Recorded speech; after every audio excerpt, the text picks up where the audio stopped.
Subsidies is one of those things where we always think, oh, if it wasn't for farm subsidies, the American farmer would just be out of business, and we'd all be starving. And so shouldn't we thank a farmer by allowing the government to steal from you to then give to your neighbor, the farmer?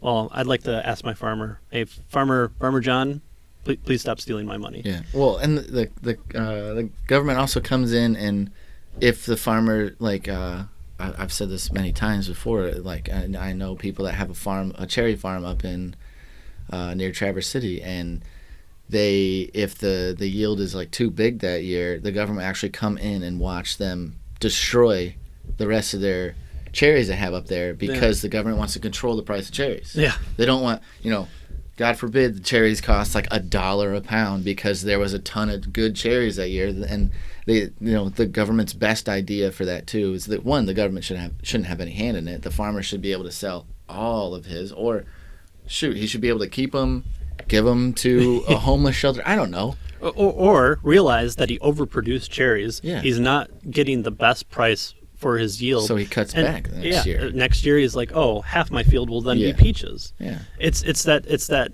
idea of that New Deal mentality that we've been existing in because of FDR, who actually appointed a KKK member to the Supreme Court to allow him to do whatever he wanted, by the way. But let's talk about. But that's just swept under the rug. Yeah, let's talk about claims of possible sexual harassment from high school. Neither here nor there. Yeah. In 5 years, if anyone's listening to this episode, people won't even probably be talking about that. Well, no. Maybe in 5 years when a certain president probably wins a second term. Yeah. Unless if Larry Sharpe runs for president or something like that. Yeah. He might win. You never know. But you there you have the government saying, yes, like cherries. It's what we see from the supposed Commerce Clause. I forget the Supreme Court ruling where they went after a farmer for growing corn on his own property. He was going to use it for his own purposes, and they said, nope, because you're not going out and buying corn on the market, you're actually devaluing you, that one person, that one family, then it lowers the price of corn because you're not utilizing it. Well, then that gives the government unlimited power with that ruling, because you can say that for anything. If you collect rainwater, water that falls from the sky. Luckily, it's legal. Yeah. Thank you, government of Michigan, allowing us to collect rainwater. If it pleases the crown, can I put a bucket under the sky as it cries on me? Yeah. But there you could say, like, oh, well, your ability to collect rainwater and use it limits the productivity of the water company or the bottled water companies or whoever. There's no stopping that idea for the government. Yeah, I read an article one time that this veteran got out of the military and bought himself a plot of land, put like a motorhome or something on it, and he had solar panel. I think he had like wind energy, like just his own homemade built stuff, was collecting water, just totally off the grid. No sewer system, built like an outhouse just because he wanted to be off the grid. And I forget what state it happened in, but the government actually came in and arrested him because, he wasn't giving any money other than, property taxes and stuff like that. He wasn't giving any money to, water, electricity, anything like that. But we're supposed to care about poor people. Yeah. That's what a lot of these rules, I think, also, it's always children or poor people. Well, you can't have privatization. You can't charge for things because what about poor people? Or what about children? Well, yeah, but you can say that for anything. Like, what about the lower income or the upper income people? I mean, you can make claims about anything with that type of mentality. And things with like privatizing things, I think like a good analogy I was thinking of the other day was I heard someone talking about it where, like, we look at things might be super expensive when they come out, like 10 years ago, solar energy was pretty expensive. It's still kind of expensive now. But like one thing you look at is LASIK eye surgery. Right. My parents had that like 15 years ago, something like that. It was super expensive. They actually went to Canada to get it. because it was cheaper in Canada. Ooh, that's illegal. I hope they know that they're criminals. Their eyes are criminals now. Eyes are criminals. Even Bernie Sanders doesn't want that to happen. Yeah, but so here in America it was way too expensive, and fast forward to now it's like, I mean, I don't know the prices, but it's super affordable. A couple thousand for maybe $1,000 both each eye. eyes. Yeah, and now it's affordable without even insurance. And now there are two ways of doing it that I know. Yeah. There's the old way of doing it, or there's a new way that's actually a quicker way if your eye is sensitive enough to have it. Yeah. Yeah. So like that's what people don't understand is like privatizing some things at first might, the prices might jack up or something like that, but the it's eventually going to come down because the consumer, they're going to figure out what the consumer wants. They're going to be like, oh, this is way too high. You might get people coming in for competition and all that stuff. And Absolutely. then lo and behold now. And better practices of it. Better ways to do nobody knew. Maybe back then it was, LASIK was a new thing. Yeah. So not as many doctors know how to. And now fast forward and you can go to not a store, but you can go to a doctor's office, get evaluated, get in that day probably, maybe not, but it's affordable and you don't even need insurance anymore. Right. Well, and that affordable. A lot of it doesn't cover it, but yet it seems weird because the prices decrease, but every other piece of insurance is increasing. Yeah. Well, why? Huge government interference, even before the Affordable Care Act. Huge. People say, oh, it was the Wild West of just insurance companies being able to do whatever it wants and denying pre-existing conditions. Well, no, it was one of other than banking, it's one of the most regulated places. Going back to the farm subsidies too, my neighbor John, who's a farmer, who can only get a certain amount of yield for his crop. Most of the subsidies don't even go to local farmers; they go to giant conglomerate farmers that have corporatized, like Monsanto. They receive, let's see. In recent years, the biggest 10% of farm businesses have received 72% of farm subsidies, according to this Cato Institute article. So 72% of all farm subsidies go to the 10% farm businesses. So and the they're people the ones that can don't afford need it. Yeah, the people that can afford it. It's my biggest issue with Elon Musk and Tesla. Well, not his company, not so much Tesla specifically. Was it the Boring Project? The ones building the road? I think or the tunnels? A majority of his different companies and projects gets subsidies, and he takes them. Yeah. And he's kind of poo-pooed by the left for being, the South African white playboy who, smokes weed on Joe Rogan. But it's legal in California, so there's no problem with that. But he's the one that takes a bunch of subsidies then, and if that's what's needed for him to survive, they always say like, oh, if you can't afford $15 an hour for to pay somebody, then maybe you're not a company worth having, which on that basis is completely odd too. But if you're a giant company that can't afford to not take subsidies, then maybe that's not a company that you want to bolster up to the amount of profit or the amount of support that's being offered there. Yeah, because I was reading his whole thing with like the tunnels, building them in LA and for getting moving people on cars through tunnels and everything seemed like a really good project. And then like they had this question thing down there that was like, who will be paid for? And but like it'll all privately. And then like you read further into it and it's like, these cities are paying subsidies and giving him extra money. So it's like he's not, it's a great idea to try to help traffic in LA, but how much is his company worth? I'm pretty sure he could do it on his own. Yeah. Or you could get other people, like you said, if he wants to sell off a tunnel to some company and they can be the ones that maintain it, or I don't know. It's just especially takes with too much money. Exciting new technology like that with an exciting brand behind him, and he's a brand himself.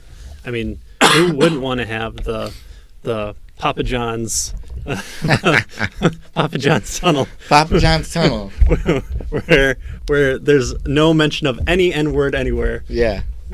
Yeah. It's not night mode. It's knight mode. Yeah. We're changing anything. Oh, please God. please keep buying our pizzas. Yeah. But the whole left right support for crony capitalism is hugely apparent. And when I say that there's no real difference between the left and the right in politics, especially federal, that's clearly evident when we see, when it comes to this appointment for Kavanaugh for the Supreme Court, yes, they can posture and the plight of men, the plight of women, the plight of whoever you want to have a good soundbite of.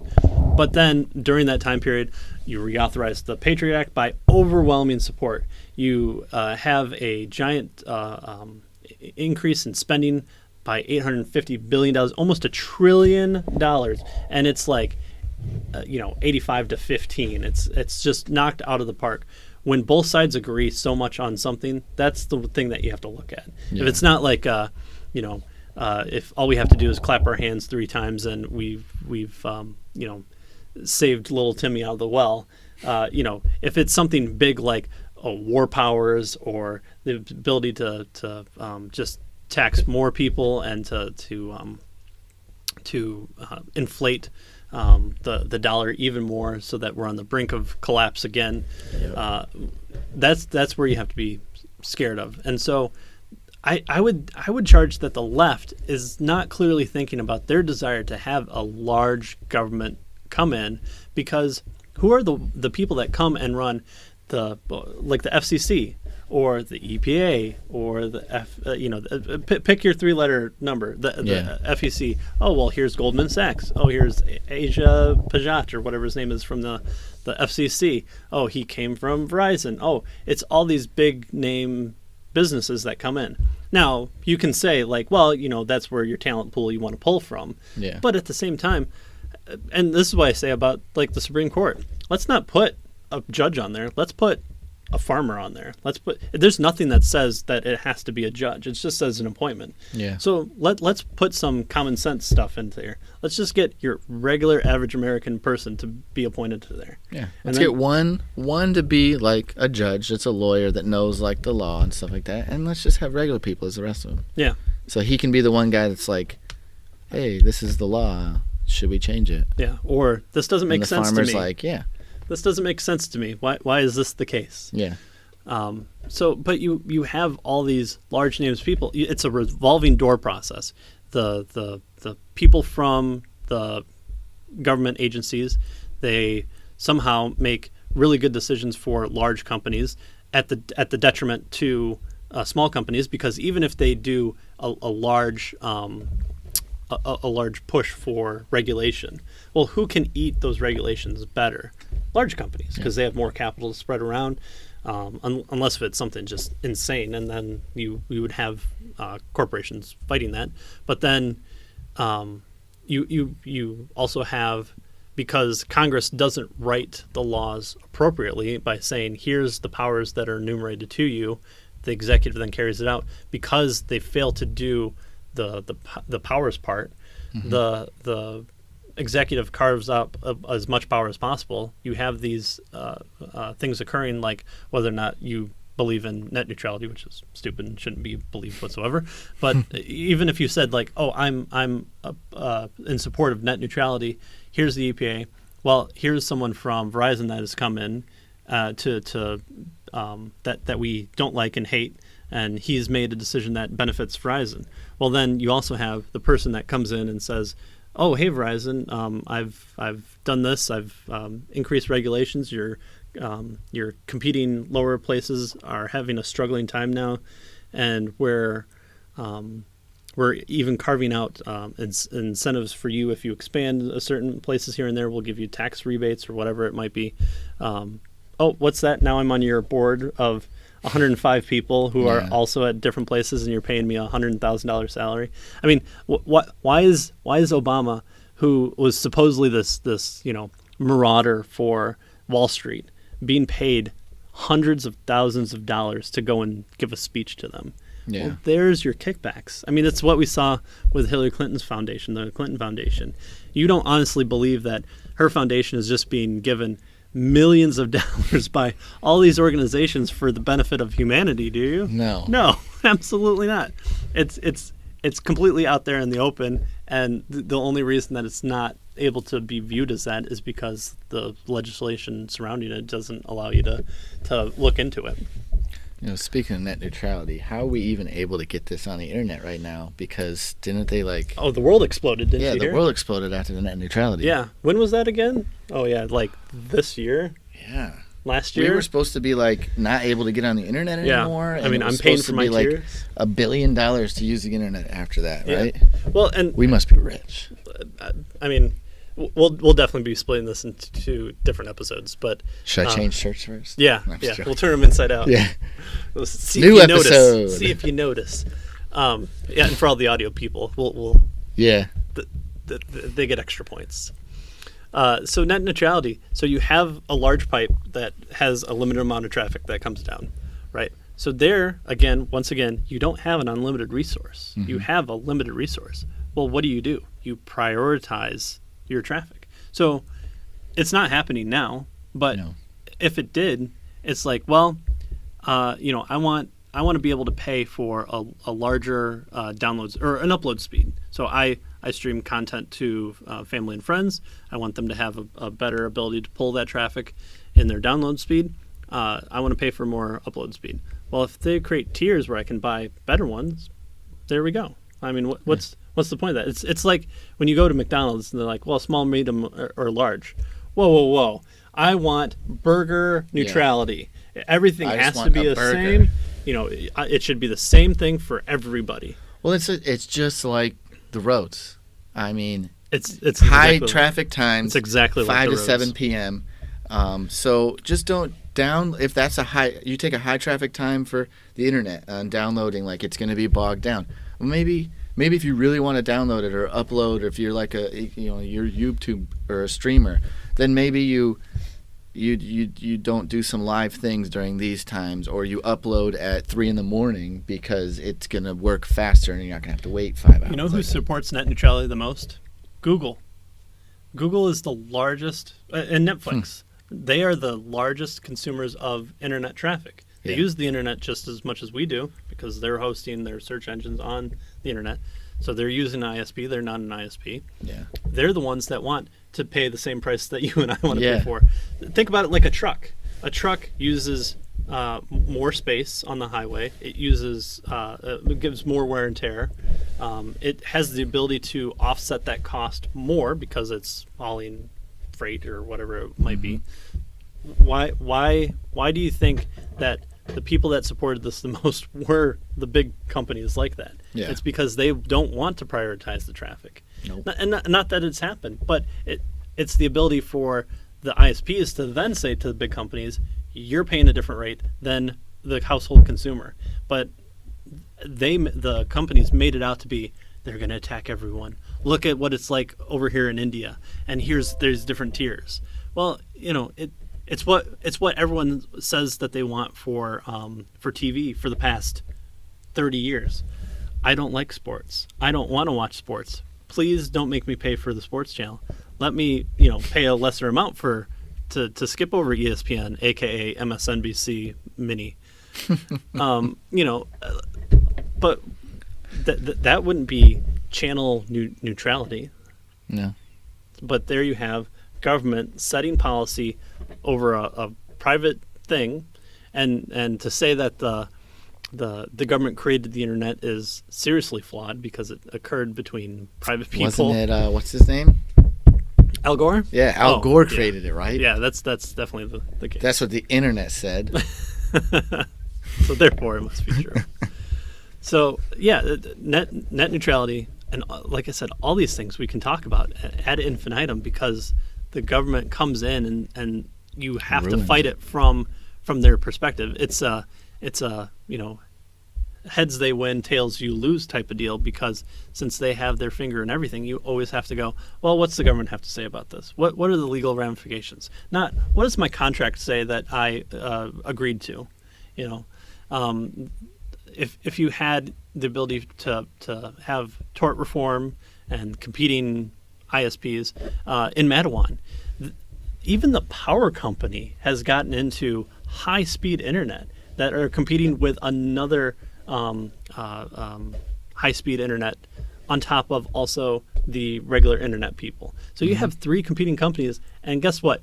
All of a sudden, once the independent ISP came in, well, AT&T sends out flyers saying, agree to a 2-year contract, and all of a sudden you were paying for 20, now you're at 100 download speed. And then you have other the power company coming in, laying. They have the pipes already set.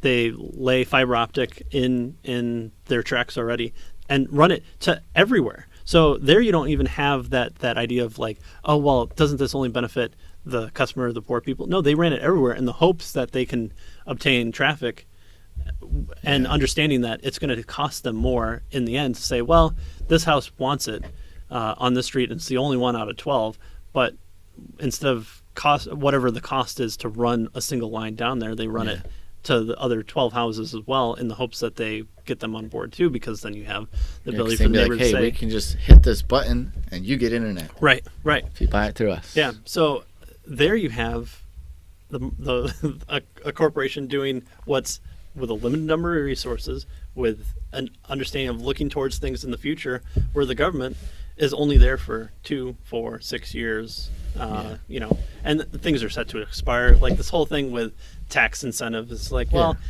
is it made permanent? Well, wait, how is it not made permanent when you've already given me my money back? Oh, it's because you're going to take it back in the end if it expires. Or it's like when people were flipping out about Trump's new tax plan, they didn't read the fine print. Everyone was doing the math and saying like, oh, taxes are going to raise up this, it's going to be good for a while, then they're going to raise up so much, and it's like, because his plan was to end in like 2025 or something like that, and they were equating in that year for 2026, the year after all of his plans would have gone away, and who knows what would happen then, and it's like once a new president comes in too, they can do another tax thing, which means it's just thievery across the board, but. Yeah, but those plans are they're always set to happen immediately, and then they expire, or they come to a net 0 point in 10 years. Yeah. Well, okay, but then you in 10 years you've gone through a full president's term or 2 presidents, and Congress may have changed from them. So when like people were flipping out about how Paul Ryan's budget was going to be a certain amount, and it was going to kill families, and you had Elizabeth Warren saying it's going to murder people, and it's going to deprive people of food and clothing and shelter, and you're going to kill people. Gosh. Well, then it's made like able to be useful in like 2030. No one that it's a new one's going to be written the next year, and especially when Ryan moves out of power. Hey, look at that. It's already happening. So with the government, you have short-term expectations, but since they don't control anything, they're just able to make these determinations for the sake of whatever will get them reelected. Yep. And you see that at local levels too, except for there, like here in Alamo Township, there was and I forget, it was something like $80 per parcel of land you own. It raised a third of the funding for roads. It's just a special assessment for roads. So it took 3 years to collect. I think we're on year 3 now, and it's cost a lot in taxes, and people were miffed about it at first, especially if you're a farmer who controls multiple lots of land. Yeah. And so people are saying, well, I'm going to be glad when it's done. You've just raised the funds for a third of what you've determined in 3 years ago. Then you have the county road commission coming along and still saying, well, this was green 3 years ago, but it's yellow now. And so if you give, put up, $3 million, we'll put up the other $3 million to make it in the green again. If not, if you don't improve upon these things, then we don't give you any money. And it's like, so there's always a catch between governmental bodies of where your tax money comes from and goes. So even there, you don't have the government holding property to say, well, let's keep it in a savings account for a certain number of years. There's always the ability to go to that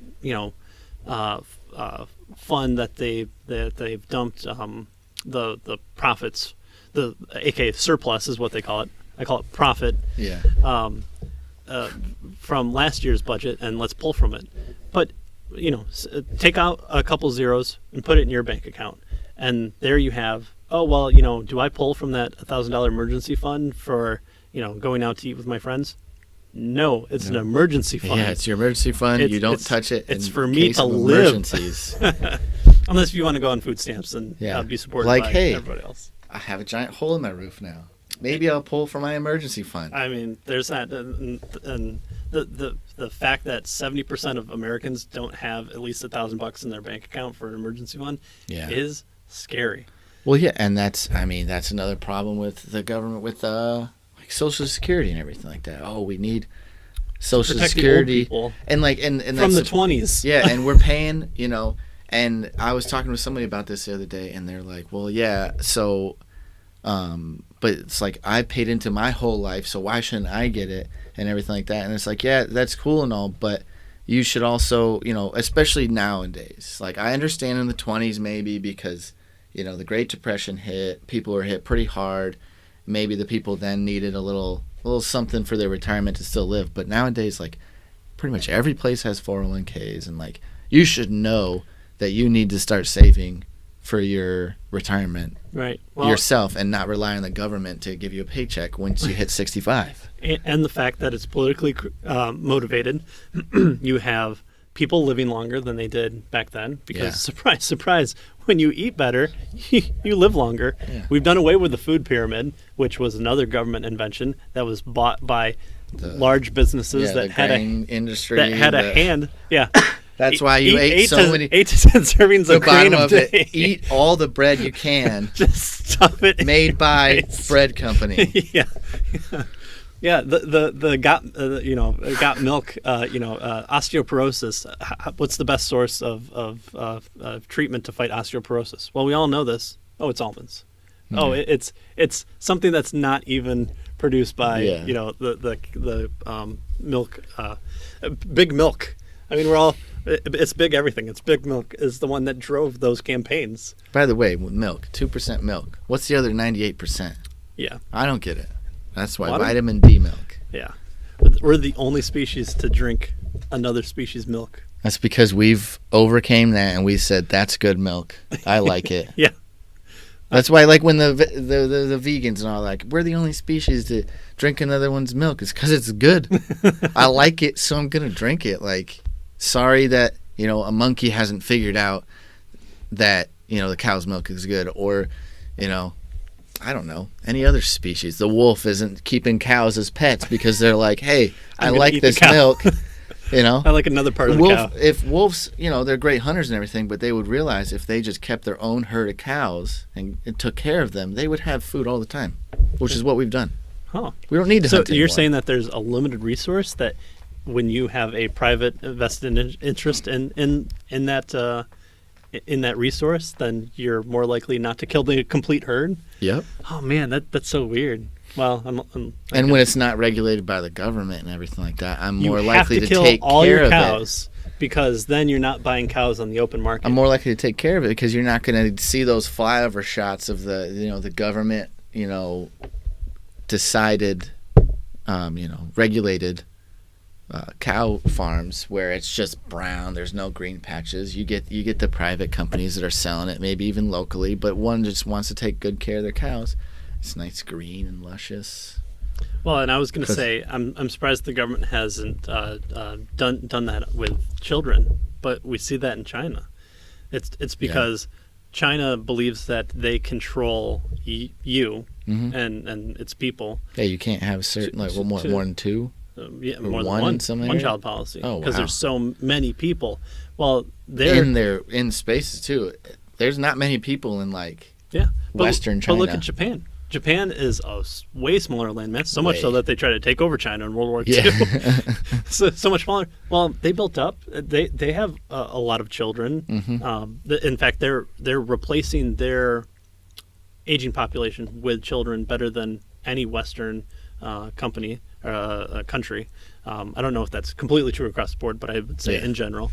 And there you have technology increases. You have trade. They don't have a standing army because the United States is We won't allow protecting it. them.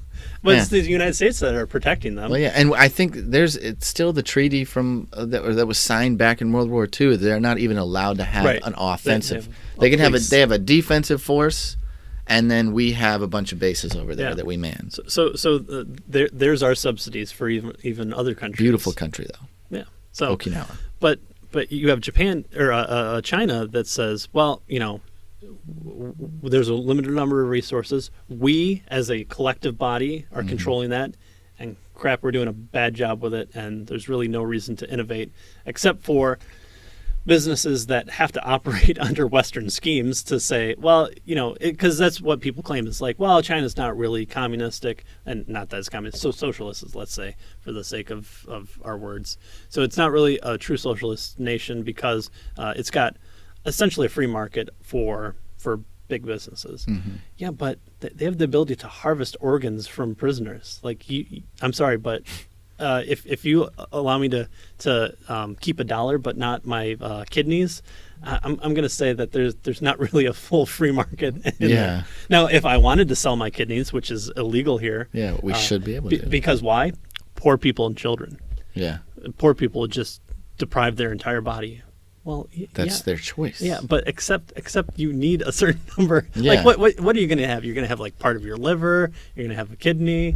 You're not. Yeah. It's like, well, I don't need these lungs anymore. Yeah. Here, it's nearly impossible to live with one lung. Or I don't know. Could you live with one lung? Maybe. Sure, you could, but it wouldn't be as a fulfilled life. Yeah. But let me just get rid of one lung and ruin my life for the rest of my life. I mean, it'd be dumb to do. If they did it, it's their choice, though. Right. Yeah. But I doubt many people would do that. And there you could have businesses spring up that say, well, we'll pay you, $10 a month, something small, to say, if in the event of your early demise that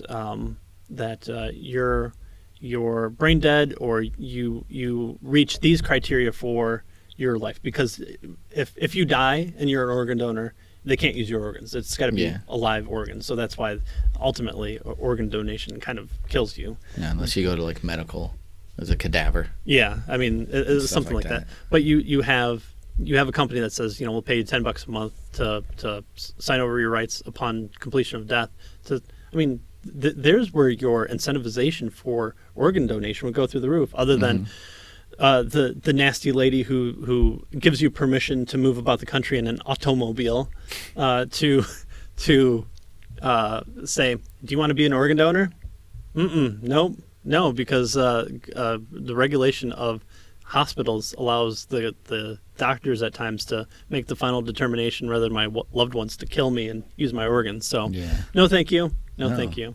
Let my loved ones decide that. Yeah, or let me enter into a private agreement with a company, corporation, or heck, even my insurance company. Your insurance company could probably do a way better job of incentivizing organ donation than the government can. Because what's the government? Well, it's altruism. Well, altruism is a great motivator. Yeah.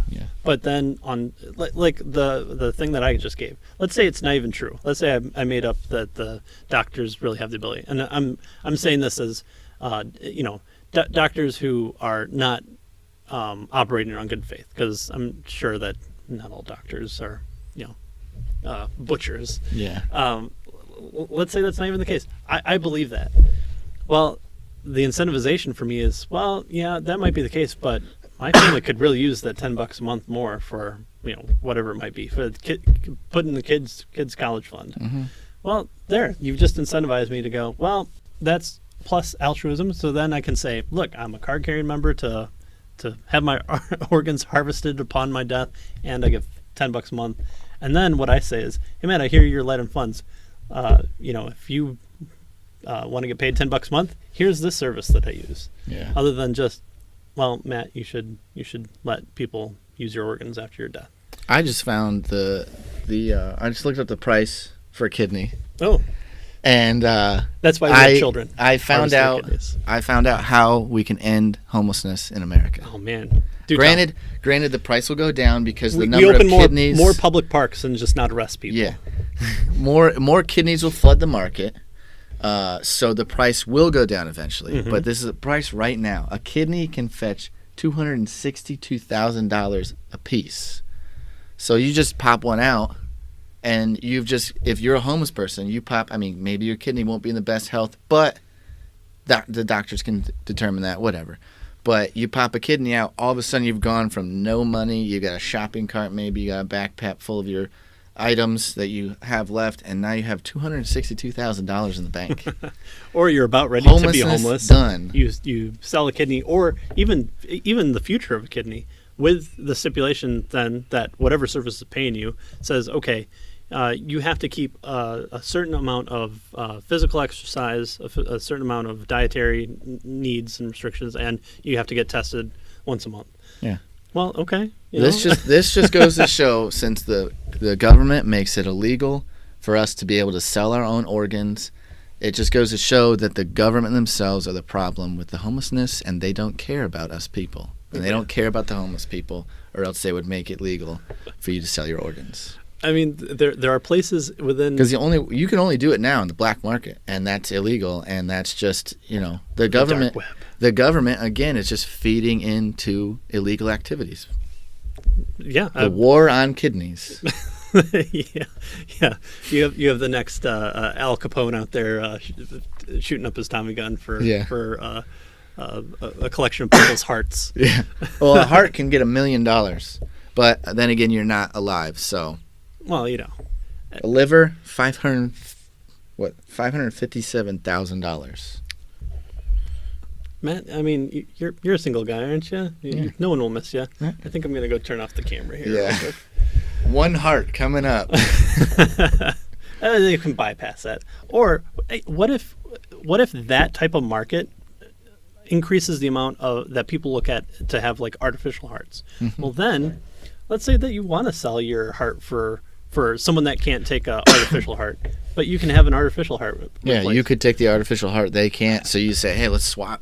Yeah, or I'll give you mine. What if through the roundabout is people are looking, okay, we need to create an artificial heart on this, and we need to do it so that people can sell their real hearts to the rich people, to the evil rich people, the evil 1%, who the 1% who want real hearts because their hearts are too blackened and are dying, and we'll give them the fake hearts that they need to charge up every 10 days. Yeah, let's do that. Oh, whoops, we accidentally found a cure for heart disease. Oh man, you hear about that all the time with different types of technology that comes about. You have the microwave being invented just randomly, or Viagra being used for like it was something heart related, but then it became a different type of heart. Then they saw a side effect, and they're like, "Hey, well, let's market it for this." Yeah. That's another thing. I've heard a number of podcasts with Dr. Mary Ruwart, who check out her website. She's actually local in the Grand Rapids area. She actually worked at Pfizer when it was Upjohn, and she's got a great book out, Death by Regulation, and it's her assertion that the 1962 amendments to the Food and Drug Act have caused the premature death of about half of the Americans who have died since then, because most people die of different diseases, and FDA regulations put such a barrier of entry for new drug. And there's this idea of again, we have to protect who? Everybody. It reminds me, though, of that South Park episode where the USDA is saying, well, if it wasn't for us, they'd be eating dirt and chairs. Like, yeah, exactly. Yeah. You got it exactly right. I'm getting kind of hungry. So you have the FDA that you need millions, billions of dollars to run these trials. You're given a certain amount of time to utilize those, and if they don't pan out, you're out so much money. So. Yeah. I've also heard too that niche diseases aren't likely to have cures found because you have to have like Not enough broad people. scope pills. Like, Yeah. okay, I want to treat circulation, so I'm going to create this one. So that's why when you see different drug ads where I forget what it was, but when I was always watching Hulu for on their free account, Yeah. there was always one that always popped up, and it was like, are you sick of having thin eyelashes? Well, take this, and Well, you'll have yeah. thicker eyelashes. Of course I I'm am. like, so you're telling me that there's a drug company that was like, you know what's the number one problem here in America? Thin eyelashes. Thin eyelashes. And When you can actually just get like fake ones put on. I mean, Why do you need? but what it is that it's a failed drug that That whatever was a they were side looking effect, at, yeah. that was the side effect that they're like, well, we did this long trial, we've went to approval of the FDA. The FDA has signed off on this now.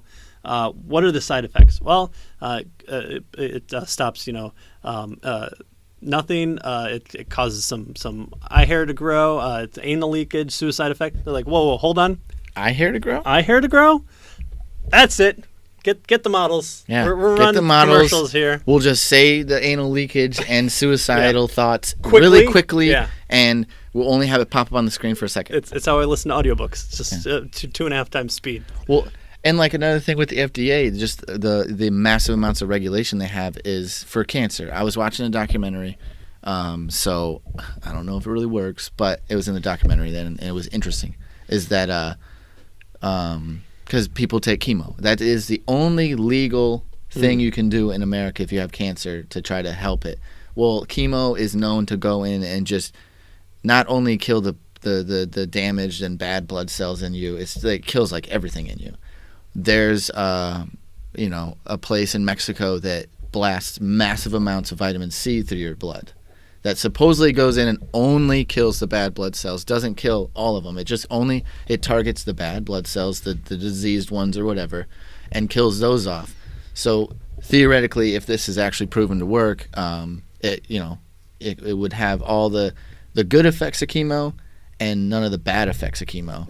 And it's not legal here because the FDA hasn't decided to test it enough, and you have to go all the way down to Mexico to do it. But it's like if that's an option and if it could work and I don't feel like doing chemo, I should be able to do that, and I shouldn't have to use a passport to go do it. It shouldn't be illegal to do it. And Yeah. It's like, oh, well, what about the stupid people? That's really what a lot of laws are. What about the stupid people, the desperate people, the children, the they're poor that people desperate, who then they can try want to do anything. this instead of chemo? Well, or is it because? And again, I haven't watched the documentary, nor do I. I'm not a doctor. I'm not representing a doctor. No, I'm not. But is it because vitamin C is so prevalent that just doing it would be so much cheaper? There's no R in a circle restriction that a drug company can put onto it. Yeah. Or are they afraid people are going to start mashing it up in their kitchen and just shooting it like heroin? Or in the South Or Park episode. what if that's the biggest thing is that you could just mash up massive amounts of vitamin C pills, inject it, and you're done. You cured your cancer, and that's why the FDA doesn't want it, because they wouldn't make they would make like no money off of it at all. It's like that again, the South Park episode where they find out that the cure for AIDS is like $22,000. Yeah, It's just blends that's what it up. Magic Johnson has been injecting into his veins for all these years and stayed alive. It's us again. Oh my goodness. Back in these clothes. Weird change. So again, hit the subscribe buttons on all the different ones: iTunes, Stitcher, Google Play, the YouTubes, and check us out there. We've got more episodes. This is part 2, and so part 3 will be up next. So stay tuned for that probably next week. All right, live radically and live free. Privatize it. Harvest those organs. Yeah.